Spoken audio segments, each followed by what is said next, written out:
basically something that I have kind of put together from my years of experience in just selling projects in the landscape industry. Um, I titled this talk, Four Ways to Close More Jobs. And in fact, let me pull up my slides so that you guys will get that rolling.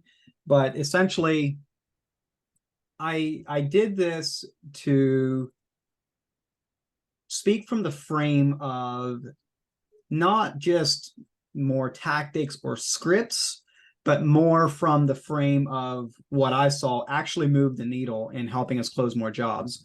And if this is the first time I'm coming on to, if any of you tuning in or watching, if this is the first time you've encountered me, my name is Weston Zimmerman, and I'm from Central Pennsylvania. I've been a contractor my whole life, working in a company at Tussey Landscaping, which is in rural Pennsylvania, South Central Pennsylvania, and right in the middle of the beautiful Appalachian Mountains. I love entrepreneurships, systems and processes, and long story, which I won't get into today, but today I'm running a company called Synced Up, which is an app to help landscape contractors price their jobs correctly for profit and save time in the operations of their business. And so that's what I'm doing in my day-to-day today. So I get to speak and see hundreds of companies all across North America, and you get to see a lot of what's working and what's not working. And my intention is to share four key principles of what I think moves the needle the most in closing jobs and not spending time on jobs that will never close. So just to give you a bit of an intro to the company I worked for, I'm going to play this video, which kind of gives you I guess, a background and a context from with which a lot of the stuff I'm going to share was learned or came from. I've been in this business my whole life.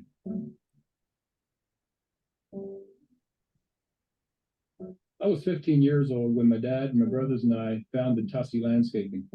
Tussey really did have modest beginnings. We started out cutting lawns, whatever we could find to stay busy and grow the business. Today, Tussey Landscaping is a design-build company. We are best known for creating outdoor living spaces. An outdoor project or living space is not unlike a remodel or an addition to your home, and this can be an overwhelming process. That's where I think Tussey excels, in helping to guide you through these steps and these decisions with an experienced design team. My brother Matt and I have promoted and cultivated a culture where everyone on our team has the opportunity to grow and excel in promoting Tussey's vision. We've been in business 28 years now. Between real-world experience and the skill sets of many talented people on our team, I believe Tussey is capable of delivering an experience that will go beyond your expectations. Today, we are motivated and guided by the same principles that were foundational to us in the beginning. We believe in a hard day's work, integrity, and just plain treating people right. My name's Steve Martin. And I'm Matt Martin, and we would love to be part of your next outdoor projects.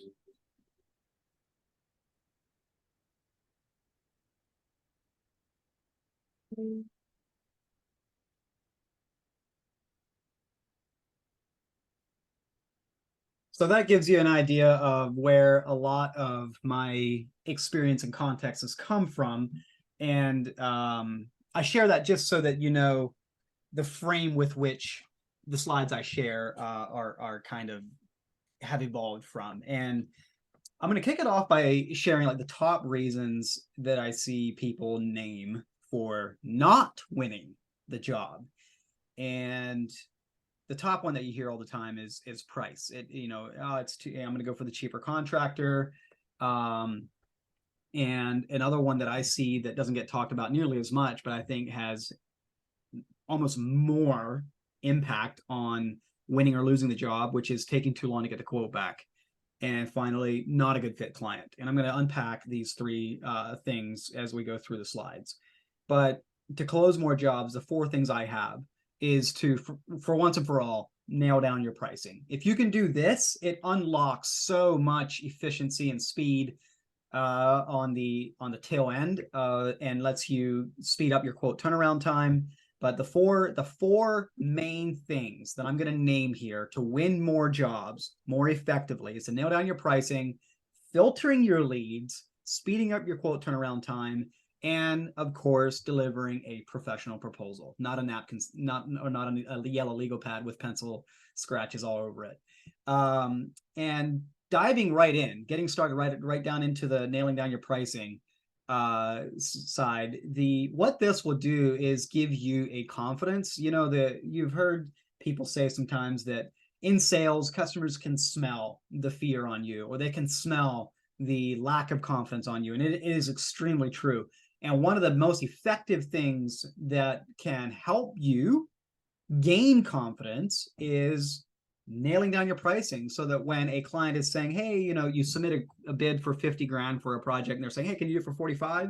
If you waver for even a moment, that is not what confidence looks like. So I'm gonna dive into that.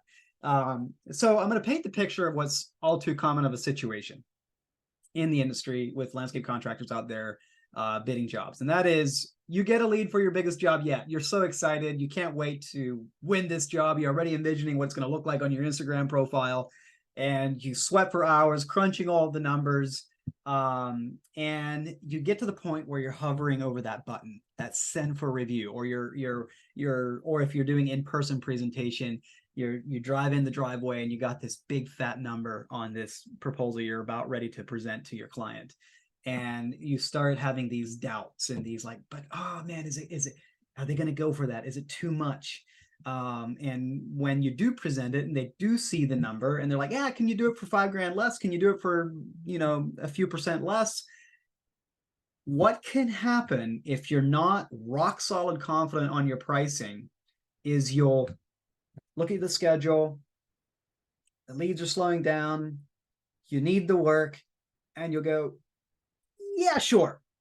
Never realizing that what you just did is negotiate your profit away. And when you do that, it's no longer even a job that you want to win. So what you try to solve these problems and nail down this pricing is spreadsheets. This is stuff that we've all in some form or fashion done in our experience as a contractor. You just pour over spreadsheets or download spreadsheet templates and try to figure out, like, how does this math really need to work? You do hours and hours of crunching the math. You know, if I could see you right now in a live presentation, I'd be asking you how many of you have guessed, and raise your hands. And being you're invisible to us on this live, you can raise your hands, no judgment. We won't even know. But but we've all in some form or fashion been guilty of literally guessing on what a job should be priced at. And we've all been aware of the all too common questions in Facebook groups saying, hey, what would you charge for this? How would you price this? Some of us get annoyed by it. Some of us genuinely try to help the person that's asking, and some of us just scroll right on by. But we all know what this is. And the result is it can feel like you're reinventing the wheel for every quote. It can feel like you're ending up allowing the client to negotiate on the price, and like they own the frame of the conversation, not you. And you end up negotiating on the price instead of the scope of work. And what this results in is you work your tail off. It's not a matter of you working hard or not. You work your tail off, but the bank account balance just does not show the results or the reward. What the solution is to getting this confidence and nailing down your pricing for once and for all at a high level is just building a budget is the terminology. But what that means is plugging all of your expenses and costs into a budget. The budget spits your pricing back out. And when I say that, I mean what your man-hour rate needs to be, what your overhead recovery markups need to be, what your profit margin needs to be, to give you that rock solid confidence in every quote, which doesn't let you undersell yourself. When you know what your break even is on every single job, you won't go under it. But if you don't know what your break even is on every single job that you quote, you can be tempted to negotiate with the client and never realizing that you might be dipping too close to that break-even line. And I've even seen contractors that negotiate until they're underneath the break-even line and they're literally doing the job for free, or they're paying to do the job. And that's the situation we all need to avoid. But to get into the nitty gritty just for a sec, just to make sure that we're on the same page on this whole pricing thing, nailing down your pricing. What a lot of people do is they take the cost, like direct labor materials of a job that they're about to bid and perform, and they tack on a gross profit margin to come out with the customer's price. When you do that, there is a significant factor that is missing in this equation. The correct formula is cost plus overhead recovery plus profit. These three numbers together equal the customer's price. And I'll get into why. So what you don't want to do, switching gears, is this is a real screenshot, by the way, from a real Facebook group post. What are you charging a square foot? There's so many things wrong with this. First of all, what you're charging should be your numbers and your numbers only. Every business has a different cost structure, different overhead structure, different equipment, different team, different salaries. So what other people are charging, sure, it might be interesting to benchmark yourself, but should not be what drives your pricing. Okay, what needs to drive your pricing is your costs. And square foot pricing is it's a rough one, not one that I'm going to unpack on this call because that's not the focus of this call today. But just suffice to say, if you're doing this, pay attention because we want to get you to confidence accurately all the time in your quoting. So just defining this real quickly, cost is anything with direct costs. Like these are the expenses that you have if you win the job. If you do not win the job, you do not have these expenses. So for instance, labor, materials, if you're doing a patio or a hardscape job, the stone base, the pavers, the edge restraint, the joint sand, and all the labor you're going to do the job, that's all a direct cost. The overhead cost is the cost that you have to keep the lights on, and you're going to have to pay these bills regardless whether you win the job or not. So this includes things like your trucks and your equipment, your fuel, your taxes, your advertising, your tools, and if you notice the one I missed at the top, your owner's salary. The owner's salary is an overhead expense, and you have basically the business's profit is not the owner's salary. An owner needs to be paid, unless it's an absentee owner, that's different. But an owner needs to be paid for what they do in the business in salary, and the profit is what the owner gets to take home as net profit distributions for taking on the risk of being the business owner. So if you're an owner operator working in the business and you own it, you need to be paying yourself a salary for market rate, like whatever you'd have to pay someone to do your job, essentially. Some of you are doing the job of 3 people, ops manager, salesperson, office admin, plus installer. Like, what would you have to pay those people if you hired people to fill your role and you no longer work, you're now an absentee owner? What would you have to pay those people? That's what should be in your budget for your overhead expenses toward an owner's salary. And then the business needs to make a profit after it's paid you that salary. The net profit is what's left after there literally is not another bill left to pay, including paying the owner a salary, not net profit distribution. That's another thing. This net profit distribution, which is on my screen right now, that's what any owner, absentee or owner operator, gets for the risk of owning the business. So when there's literally no bill left to pay, both direct costs and overhead costs, that's what your net profit is. Those 3 numbers together are what come up with your pricing a job. Here's what pricing a job should look like. So again, direct costs, labor, materials, subs, and equipment. These are the costs I get if I win the job. I don't have these costs if I don't win the job. Multiplied by my overhead recovery markup rate to cover my overhead costs as well to get me to my break even. Then I take my break even multiplied by my profit margin to come up with my customer's price. So 3 components to coming up with it. And the variable for every one of you is what percentage do I need to mark up my direct cost to also cover my overhead costs. The overhead cost is what's different for every business. Let me give you an example. If 2 businesses, a 2-man show and a pickup truck and a strong back, go out and bid a 20 by 20 patio, and a large business with a fleet of equipment, multiple teams, ops managers, production managers, office admin, go and bid the same 20 by 20 patio, they will have the same direct costs up here, but those 2 businesses have significantly different overhead costs. For that reason, the 2-man company and the, say, 20-man company will have the same direct costs, but have very different overhead costs, which means they will have a very different number here in this yellow overhead cost recovery section, which means that two companies can bid the exact same job and have two very different prices, and that's okay. The point is your costs are your costs. They are what they are, and you need to recover them. And it's not like the two-man company has to be the same price as the large company or vice versa. It's literally your costs are what they are. The math doesn't lie. And if you do this, this will get you the right price, and you can put it to rest for once and for all and have confidence that that's my break even. So when you submit a bid to Mrs. Jones for 17,460 and she says, well, can you do it for 15,000? You know your break even is 14,550. You're not going to do that. So anyway, moving on. I don't want to give too much weight to this whole pricing thing, because this is about closing more jobs. I just want to the point I'm trying to drive home here is that we have to put this topic at rest for once and for all, so that you can have confidence in what your jobs are priced at, so that when Mrs. Jones asks you, can you do this $17,000 job for $15,000, you can stand there and say, no, I can't. Well, actually, I can. Would you like to swap it out for a cheaper paver? Would you like to cut out the lighting so that I can meet your budget for 15,000? I can negotiate on scope all day, but I cannot negotiate on price. See the difference?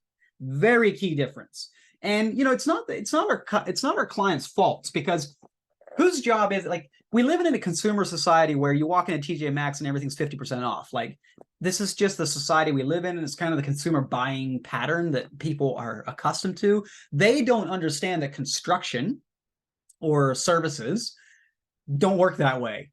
And so whose job is it to educate them as to what things cost? It's our job. And so when Mrs. Jones, when you submit a quote to Mrs. Jones for 17,000 and she says, can you do it for 15? It's not necessarily her fault for asking that. It's more our job to help Mrs. Jones make the best educated decision to get to the $15,000 number, if that's truly all she has. And I will do that by saying, well, if I swapped out this paver for a cheaper paver, I could get it to the 15. Would you like to do that? And then when she says, no, I really do want that nice looking paver that's more money, so I'll pay the 17. Don't worry about it. If you do that, now you know the truth. Do they really have the budget? They were just trying to see if you would cave and negotiate, or do they truly have a ceiling at the number they gave you and they have to find a creative way to hit that? So anyway, our job is to help the client find creative solutions to their budget. So moving on, I already talked about the square foot pricing thing, and I want to be respectful of everyone's time, being we got a late start. I'm just going to skip through this and go to, I also want to, for anyone watching, we do have a free tool that I'll send you. If you DM me or email me, I'll show it to you at the end of the presentation, that you can use to nail down your pricing. So if anything that I just covered in the pricing stuff here is something that you're like, yeah, I need more of that. How do I do it? I get the concept, but how do I do it? Hit me up on Instagram or my email, and I'll send you links to access these free tools. So I already kind of hammered this one home, but I'm just going to sink it in the negotiating thing. You can negotiate, no problem. Just don't negotiate on your price. And the way to not negotiate on your price is know exactly what your break even is. If you know what your break even is, you won't be tempted to negotiate on your price, and you will have the stamina or the confidence to negotiate on scope of work rather than price. Also remember to not associate your own value of $1 to theirs. Like literally $100,000 for a full backyard makeover is a big deal to most of us. Like, that's a lot of money in our minds. We work for clients that may be less concerned about the $100,000. They just want it to be easy. They want to know it's going to be professional. They just want to know it's going to be done, not going to be any issues. They don't want to babysit the project. Like, remember to not associate. Like, if the client is telling you they want a cabana and a pool and an outdoor kitchen and a fireplace, and you're like, oh, that's going to be somewhere in the 85 to 150K range. Are you cool with that? And they're like, yeah, give me a bid. Cool. That's all I need to know. And I'm not gonna assume that when I bid the job and it comes, whoa, 158,000, they'll never go for that. How can I bring it down? Don't do that. Give them what they asked for. Let them tell you that it's too high, and then get into creative solutions to get it to what budget range they truly do need to hit. And finally, whether you think you can or whether you think you can't, you are right. It really comes down to a head game. It really is. So confidence is the biggest drug you can take to solve this problem for once and for all in your own sales persona and presence and presentation, and the way you conduct yourself and hold yourself through the conversation and the process with the client. So just remember, whether you think you can or you can't, you're right. I already kind of hit this, so I'm going to skip through about the point of adjusting scope of a job to meet their budget while maintaining your profit. Remember, never negotiate on your profit. Always negotiate on your cost to meet the client's job. If you just negotiate on price and don't touch the scope, all you did was negotiate your profit away. That's all you did. And if it gets to a point where you're getting too close to that break even, you're not getting like at least the minimum 10% net profit, I'd rather not do the job. I'd rather take my guys to the lake if I'm going to work for free, you know? So, always bid what they ask for at your normal profit margin, and don't let your head trash get in the way from giving them that number that the quote comes out to for what they ask for. So the next one, this one is really big. So now I've hammered home pricing and negotiating based on not negotiating on price, but on scope. I've hammered that home. I'm going to be switching a little bit now to the second chapter of this talk. And I really think that this second chapter of the talk, like the whole pricing and negotiating thing, is kind of the things that you run through maybe in the early phases of your sales, like selling jobs career. There comes a point where you kind of mature in that aspect, and you've kind of put that to bed. You've kind of put that to rest in your mind, and you no longer fight the confidence problem. Once you've done your budget, once you've established your numbers and your break evens and your overhead recovery and your profit, once you've done that, it really comes down to a point of finding the clients that can pay what you need to charge for the work that you do. Meaning, well, I'll just get into the slides. It really comes down to filtering your leads to make sure you're not giving bids to clients that can never buy from you anyway, is really what it's coming down to. This has been one of the most effective things we've done at Tussey Landscaping. Like, you know, again, the whole numbers and pricing thing is a bit of it's probably the first stage of the battle. The filtering thing is the second stage. But what is well, I can't engage with you because this is through a webinar, but if I was on stage in person with you, the first thing I'd ask you is like, what do you think of when you think of filtering leads? And why do you think filtering is needed? Just consider that for a moment. Why do you think that we have to filter our leads? And I'll show you this to sink the point home.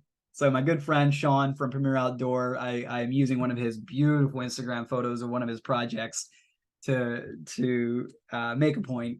But that is, when you get a client that says, this is what I want, and they have this whole Pinterest or Instagram kind of like a gallery of stuff that they love, and they show you this picture, which is a $150 to $200K project, and they're like, yep, and I got a $20,000 budget. This is why you have to filter, because this happens. And it's okay. It's not the client's fault. Again, going back to, it's our job to educate and inform clients as to what things cost. They don't know. It's not their fault. We have to be the professional that gently, professionally, in a way that doesn't make them feel embarrassed, educates them as to what things cost.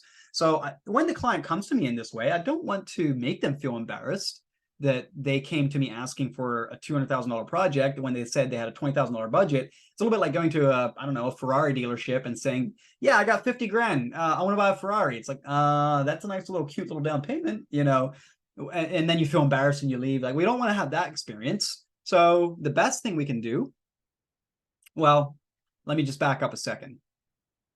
If you go bid this job and you never asked Mrs. Jones, what is your budget? And then she also never told you that her budget is 20 grand. You just missed dinner again for no reason, chasing a lead that's never going to buy from you. That's what happens. And so common filtering methods are things like consultation fees. defined availability, getting a budget.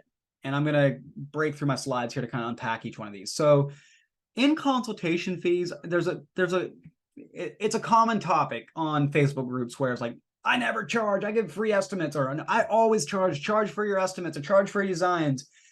I would present to you that it's not about the money in the consultation fee. What it is about is not wasting your precious time on a lead that was never going to buy from you anyway, whether the client knew or not. Meaning, like, there might be a client that tells you, I'm absolutely going to do the job. I love this picture right here. We have been saving for years. We're totally going to do it. And then you get all the way down to this phase and you realize that they only had 20 grand. Like, they're never going to buy from you, whether they knew it or not. And we need to gently, and it's our job to inform them. But my favorite way of filtering leads, like at Tussy Landscaping, we've done the consultation fee, we've done the defined availability. And what I mean by that is, like, don't ever ask a client, sure, when are you home? When can I come out? It's more of like, no, you are the expert. You are the professional. You are in demand. You tell them, hey, I'm available from 8 a.m. to 4 p.m. on Tuesdays and Thursdays. I have a slot at 2 p.m. this next Thursday. Would that work for you? And you present times to them, not the other way around. Again, you are the professional. And defined availability is just it's just another way of vetting the leads, making sure that they truly are serious. And at Tussy, we played hardball with this. Like, we did not make exceptions. And because here's the thing, if they truly want that, they'll take off work to be there to do this consultation. They will. If they don't want it, or if it's kind of, if they're like, we'll see, like, we might do this, or we might buy a boat instead. It's just a great way to get a read on their temperature and their investment and their commitment to doing this project. But anyway, kind of combining some of these principles I've been sharing, my favorite way of filtering leads ever has been what we called the project planner. So what the project planner does is it helps you educate the client as to what things cost. It helps you get a budget so you know what budget they have in mind, and it helps you understand what they want, all in one nice, easy workflow without ever making the client feel embarrassed. Because what I mean by making the client feel embarrassed, nobody wants to feel stupid. And I would feel, if I was your client, I would feel terrible if I called you and said, hey, I want to do this job. Here's a picture of what I have in mind. I show you the Instagram picture that I'm so enamored with. You come out, you paint a bunch of lines on the ground, you scratch out a rough sketch on paper, and we're talking about doing a design. And then at that moment, I discover that I tell you that my budget's 20 and you tell me that what you're talking about is more like 200. I feel like an idiot. I hate having that experience as a client. So this project planner really helps gently avoid that. And here's what I'm going to play a video of what this project planner looks like and how it works so you can follow along with what I'm saying. If I can get the audio to work. Oh, maybe I can't. So I'll just talk as the video is playing, but basically it's a workflow where when a client, let me just pause this for a second. When a client calls into Tussy Landscaping, I would just give you the workflow that Tussy Landscaping uses. When a client calls into Tussy Landscaping, it's like, okay, what are you looking for? And if it's like, oh, we just looking to hydro seed 1,000 square feet, that's the kind of thing that Tussy doesn't do. And the secretary that answers the phone call knows right away. They're like, well, we actually don't do that. Here's referrals to some people that do. But if they're like, oh, we want to do a patio and a fire pit, okay, great, sounds good. So we have a consultation fee, and we book consultations on Tuesdays and Thursdays between 8 and 4. And if they're like, sure, I'll pay the consultation fee. Sure, I'll be at home from 8 to 4 for the consultation. You know, they've already passed 2 checks, 2 filters, and then it's like, after they pay the consultation fee, after they book the consultation, then the secretary will say, okay, one final step that I need you to do is fill out our form. We call it our project planner, which helps you pick out what you want and which tells us what you're looking for and all that. When they click on that, so I'm going to send you an email where you click on the link and build out your project. Good. Yeah, cool. Okay, good. Hang up the phone and send them the link. And then the client clicks on that link. And then what they see is this step 1 of 3, start building my project. And so they'll start building the project and they can see images and descriptions and price ranges and click around on the small, medium, and large version of the landscape or the lighting or the water feature. And what it's doing is it's helping them dream and kind of build a project together, while at the same time educating them as to what things cost, completely avoiding the whole awkward, embarrassing, like realization discovery when you're already invested hours into this process with the client, that what they want is just far more than they anticipated spending. And we've literally had situations at Tussie where the client calls in, books a consultation, pays a consultation fee, and then gets the link to this project planner, and they start throwing in a pool and a water feature and lighting and landscaping and a patio and an outdoor kitchen, and they're like, oh wow, this is way more money than I was expecting to spend. And 10 minutes later they'll call back in the office and say, hey, actually I'd like to cancel my consultation. And that is a win. That's not a loss, because you just saved yourself hours of wasted time and energy trying to win a job that was never going to close for you anyway. So this project planner is such a valuable tool is that it educates the clients as to what things cost. It tells you what their budget is. It tells you what they want. And it does so in a way that's psychologically safe. The client's not going to feel awkward making that discovery on a web page like they would if you were standing in their driveway having this budgeting conversation. So anyway, I digress. If you're ever interested in having a project plan like this installed on your website, I can hook you up with the web guy that built this. It's like $2 to $3 grand to install it on a WordPress website. Again, at the end, I'll share my contact information. You can hit me up and I'll share that contact to the web builder that built this with you if you'd like to have it in your own business. So I already hit this. I'm going to hit the speed up quote turnaround time. So I did a poll recently on my Instagram. And I asked contractors, what do you think is more likely to win the job? The cheapest quote or the first quote back, meaning the fastest quote turnaround time? And I think like 90+% of the respondents said this fastest quote. And I 100% agree.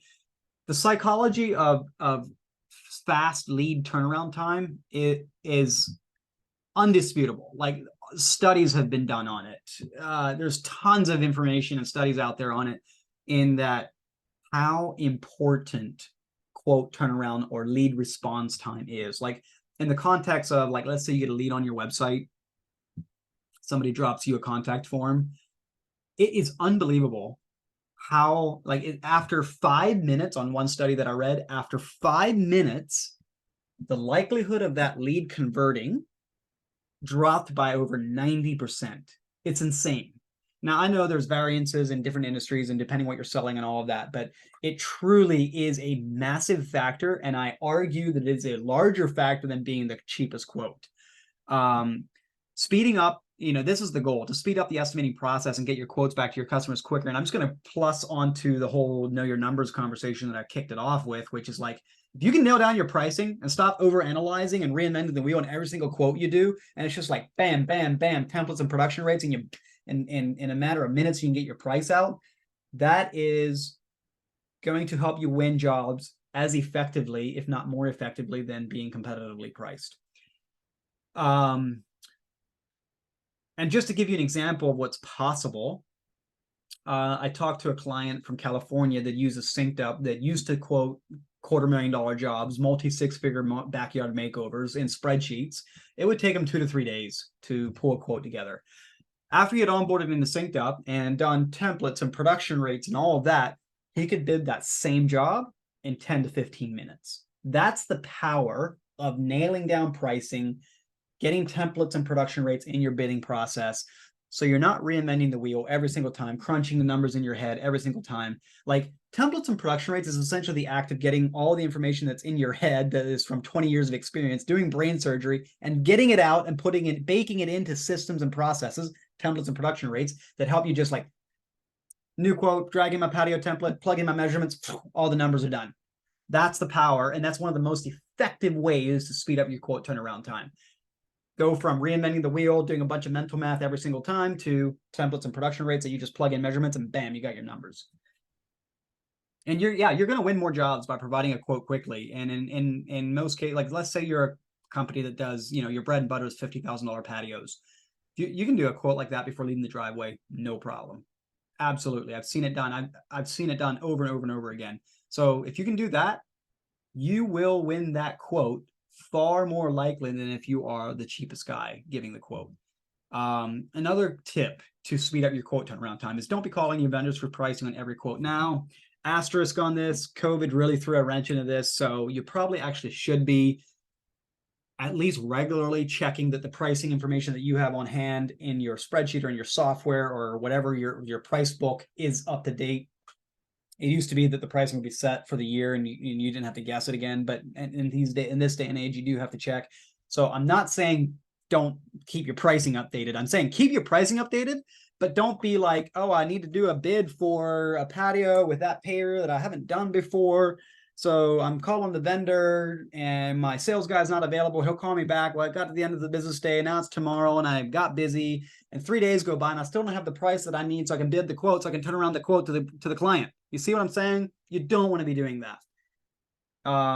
And if you can use an estimating software, this problem can be dramatically alleviated. This is an example of how you can keep your pricing. So on price books, you want to at least get a PDF or a price book from your vendor ready and have it available with you on your clipboard, or keep it with you when you're building quotes. So you're not constantly calling people asking what the price is. I basically said what I already said in that video. Like either have it on hand in a price book or in a spreadsheet or in an estimating software so you can quickly and efficiently find the price of the cost of goods that you're going to be inserting into that quote. Production rates are key to doing it quickly. I'll show you how a production rate works. Okay, so the whole idea of building a production rate is so I don't have to run a calculator on every single estimate to figure out how much stone I need or how much mulch I need, whatever it is. So instead of doing that on every single job, you can take a spreadsheet or an estimating software and go to production rate, and basically it's taking your past consumption of a product on a job and figuring out like how much you need per square foot or whatever it is, so that you can use that production rate on your next bid. And I'll just kind of run down through what the numbers look like. So right here, I'm building a hypothetical production rate for number 57 stone base under a patio. And hypothetically, I'm saying, hey, it took me 27.5 tons of stone for a 650 square foot patio, which means that it took 0.0423 tons of stone. Now what I'm doing is I'm just dividing the 27.5 by the 650. There's my formula. Divide the 27.5 by the 650 to come up with my production rate. Now that I have that, I can come over here pretending I'm building a bid for my next job. And I can say, hey, my next patio is 1,200 square feet. Okay, I need 50 tons. My next patio is 250 square feet. Okay, I need 10 tons. You can do this in a spreadsheet. You can do this in an estimating software. It just saves a ton of time and a ton of manual clicking around on a calculator. And templates will also drastically shorten the time it takes to build an estimate. And basically production rates are embedded inside of a template. And this is what I mean by that. Okay, so this is what I mean when I say let's build a template to speed up time. So if you do this manually, you would be manually figuring out how much labor you're going to use, how much geotextile and stone and all of that. You'd be manually doing all that every time you build a quote. But in spreadsheets or in your estimating software, you can build templates to dramatically shorten the time it takes to build a quote. So for instance, I have a template here with all of my items that I use every time I do a patio. And maybe I would swap out the pavers for a different cost or whatever, but everything's pre-populated here. And I can literally just come in here and type in my square footage and my lineal footage on the edges, and bam, it immediately is taking my cost, adding my overhead, plus my profit to arrive at my customer's price, and gives me a total price right there. And it gives me the breakdown of my costs, overhead recovered, and my profit on the job. Or what this would look like in a estimating software like this one. I can just create a work area, call it patio, and pop open my catalog browser.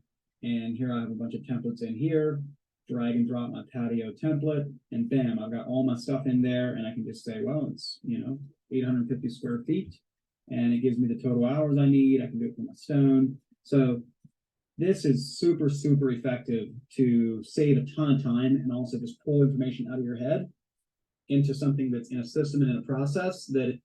Okay, so I was already saying something I had already said in that video, so I'm just going to move on. But Gary, I see some of your comments there about estimating man hours. Yeah, estimating man hours is difficult.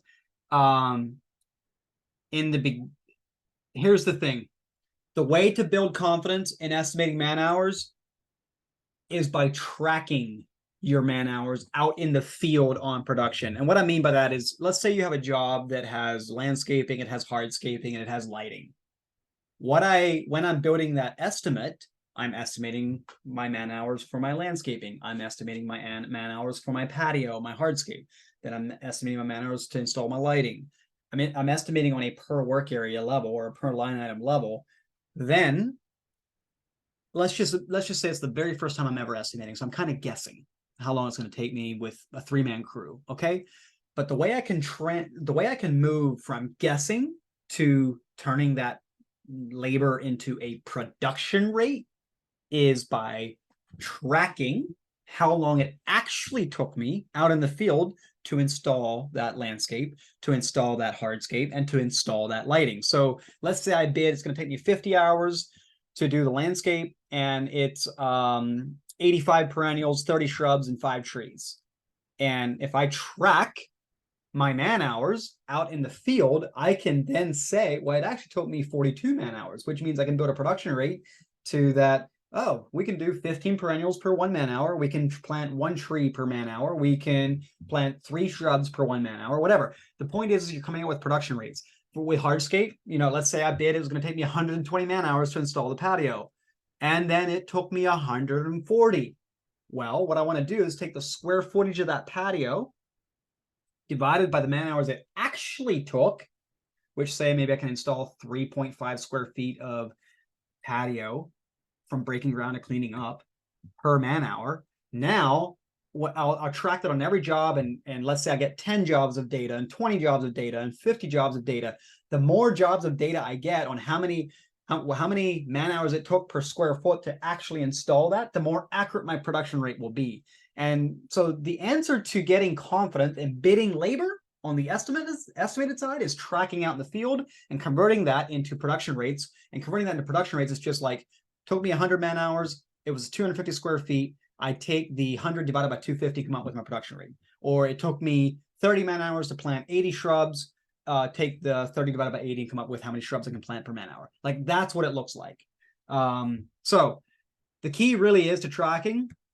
What I tend to see, though, is a lot of people want the production rates to estimate more efficiently for labor, but they don't want to exercise the discipline of tracking labor on each individual task so that they have the data that they can use to turn that into a production rate. And here's the other thing. You cannot use other people's production rates. You just can't. It's not. Other people have more seasoned crew members, different equipment. You could, if you were, nobody has really done this yet. It's kind of a pipe dream of mine to get to the point where we track actual labor, but we have parameters like it was this machine, the crew had this many years of experience, So you have all these parameters to where you could actually start benchmarking production rates and actually get some benchmark production rates that other people could use that have never actually done the work and don't have any actual data tracked. But anyway, I digress. I'm moving on. Production rates on labor. The key to that secret is to track the labor out in the field, so you can then divide the man hours it actually took by the number of plants or the square footage or the lineal footage of cutting or whatever it is you're doing to come up with a production rate. And that production rate is what unlocks your ability to accurately estimate your labor. So why I would spend time setting this up, it's all in service of saving time and taking what's in my head out into a repeatable process that other people other than myself can do. If you refuse to do the overhead work of sitting down and setting this up, you will never graduate to a point where someone else can produce a quote for you just as accurately as you. Some of us in the owner-operator industry, we're always charging. We're just moving too fast to sit down and do this tracking and to do this data work. And what ends up happening is we end up never being able to break out of the entrepreneurial prison because we are the only ones that have the information that can produce a quote. If we do a little bit of the overhead work and sit down and track this stuff and do a bit of the data analysis to come up with production rates, we take what's in here, turn it into a repeatable process and formulas, and literally an office admin that can run a tape measure and plug in measurements can build an accurate quote. It's that it really can be that way. So those are the keys to speeding it up. And then finally, I'm just going to hit on professional proposals. It might feel a little, yeah, of course, duh, but we really do need to be professional in how we interact and engage with our clients. Be the easiest person to do business with, and you will win more often. If you're doing this on legal pads, handwritten, like we are in 2023, leverage technology, be the easiest person to do business with, have the best client experience, be the best at communicating, have a professional proposal that helps the client understand what it is you're going to do for them, warm up to the idea, establish trust and credibility and confidence in your vision and in your work. And when you have the way you know that you've established trust and confidence in your client, from your client into you, is when they sign on the dotted line and give you a check. That's really a transfer of trust and confidence. What you want to be doing is professional proposals and being the easiest to do business with. Like software can do things like give you optional line items, like where you can submit a quote to the client with good, better, best, and price for good, price for better, price for best, and let the client select what they want, you know, make it easy to just sign and pay. You don't want to be the kind of clients like, or the kind of contractor that's like, oh yeah, okay, now that you approved it verbally, let me send you a DocuSign so you can sign our contract and let me run out or drop the check off at the office, or like that type of interaction is so, I'll just say, not needed. Like it's such an easy problem to get better at and to solve in today's age that there's no reason to be still operating that way. And it's a much better client experience that just remove the friction, look for opportunities to remove friction. And you will establish a professionalism about yourself and your company when doing that will set you apart from the rest of the industry. So I'm just going to share you a quick video what this looks like inside of a software. So in the name of being the easiest one to do business with, this is how you can send digital proposals. Use software to send you digital proposals and make it really easy for your customer. I have a job here already built. I'm just going to send this out as a customer proposal. I'm going to turn on the different work areas I want to include with the pricing for each and the descriptions and everything of each. I can check off, like, an automatically submit a down payment invoice to the customer as soon as they approve anything. My payment schedule's here, and I can send it to them for review. And I can also just text them a link like this, and they can see it. Just by clicking on the link, I can turn different things on and off in the proposal to make it flexible or allow you to give them good, better, best situations. And they can be like, well, I'll do the landscape myself, but I want the patio. Approve, sign, done. Easy peasy. And oh, by the way, it's not done yet, because now in the old way, you would still have to run out there and go pick up a check or get them to mail you a payment for the down payment. But nope, this already automatically sent them an email with a down payment invoice directly from your QuickBooks Online account with the right amount, all the descriptions, everything already preloaded. Easy peasy. All you do is you get a notification, bingo, quote approved. A few minutes later, bingo, invoice paid. Being easy to do business with. And that is awesome. That's when business is running efficiently, easy to do business with. I love it when I see it executed in a business. And you're right, Gary. Every project is different. And I want to be sensitive to the time. But one thing I'll say to your comment of each project is different and site conditions vary is that any variable that significantly impacts how long it takes you. So let's say rocky soil, you can only plant 10 shrubs per hour. Good soil, you can plant 20 shrubs per hour. Then you want to do a production rate for rocky soil versus good soil. If you are going to do a production rate for hardscapes where you can get a machine into the backyard to do the hardscape, or you can't, and now it's all done by wheelbarrow, track it separately. Build a production rate for difficult access versus easy access. Anything that has an impact on how long it takes is how you should split up, like production rate A, production rate B, production rate C. And then when you're bidding the job, you're like, I can't get an excavator back there, so I'm gonna have to use the difficult access production rate. And if that's really it can be tempting to get to the point where you're splitting hairs. I don't want to do that. I want to keep it simple, stupid, you know.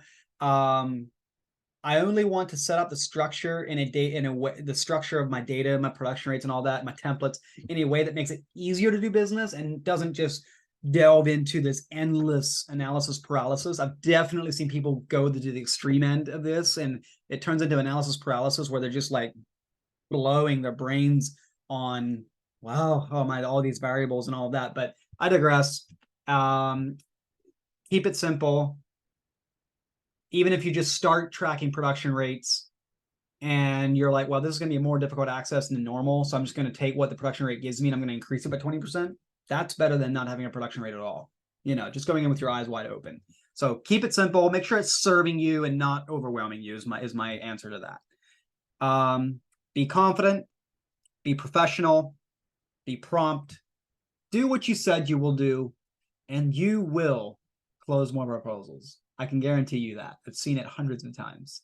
So with that, if you have any questions or any follow-up, if you want to do the project planner, or if you want to get the access to that free tool that I alluded to earlier when I was talking about the pricing, like if you're at that stage where you need to, like, dude, I need to fix this. I need to figure out, like, what is my break even? Hit me up either on Instagram or on my email right here on the screen, and I can send you links to those free tools. If you want the contact of the web guy that built the project planner, I can also do that. Also, just email me or message me on Instagram. Or if you just want to talk shop, I love talking to others of you out in the industry. So any questions, anything, any problem you have with anything I said, or anything you want to add to what I said to make it better, I'm all ears. Thank you for letting me present today. And this was fun. Thanks for dealing with our little technical glitch at the beginning, and appreciate your patience.